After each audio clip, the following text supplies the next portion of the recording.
Alors nous allons continuer avec des exercices sur la lettre Alif, qui est celle-ci. Donc vous avez la lettre Alif, donc quand on met un tiret par-dessus, ben, ça se transforme en A. Quand on met un tiret par-dessous, ça se transforme en I. Et quand on met un demi-rond en dessus, ça se transforme en O.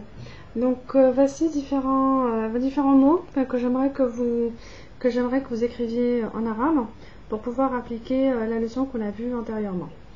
Donc c'est les mots agile, aille, alphabet, Italie, image, eau, or, oignon, salma et hiatus. Et hiatus, ben, ça se prononce surtout hiatus. Voilà, donc j'aimerais bien que vous les écriviez avec les lettres arabes. Et si vous avez besoin de temps, vous arrêtez la vidéo comme d'habitude et vous reprenez la vidéo pour avoir la correction. Donc là, je vous donne la correction. Alors juste le temps comme d'habitude de stabiliser l'image. Voilà, donc on va déjà voir la partie agile. Je vous mets le A, enfin je vous mets la lettre Alif dans une autre couleur pour bien la faire ressortir. Donc agile, aille. Le Y à la fin prend une terminaison différente que si ça se trouve au tout début du mot.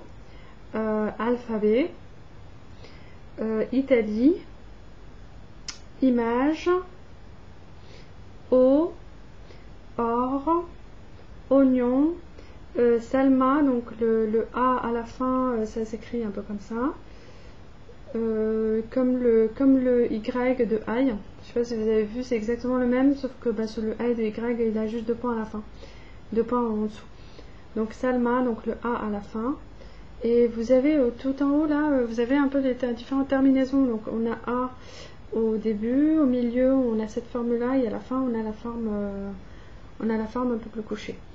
Et hiatus, donc dans hiatus vous avez le I et A. Et donc c'est la deuxième lettre, hiatus, donc ça c'est la forme du milieu et hiatus. Donc voilà pour le alif, comment est-ce que ça s'utilise dans un mot. Donc voilà, et puis bon, j'espère que vous aimez bien le cours et à la prochaine leçon.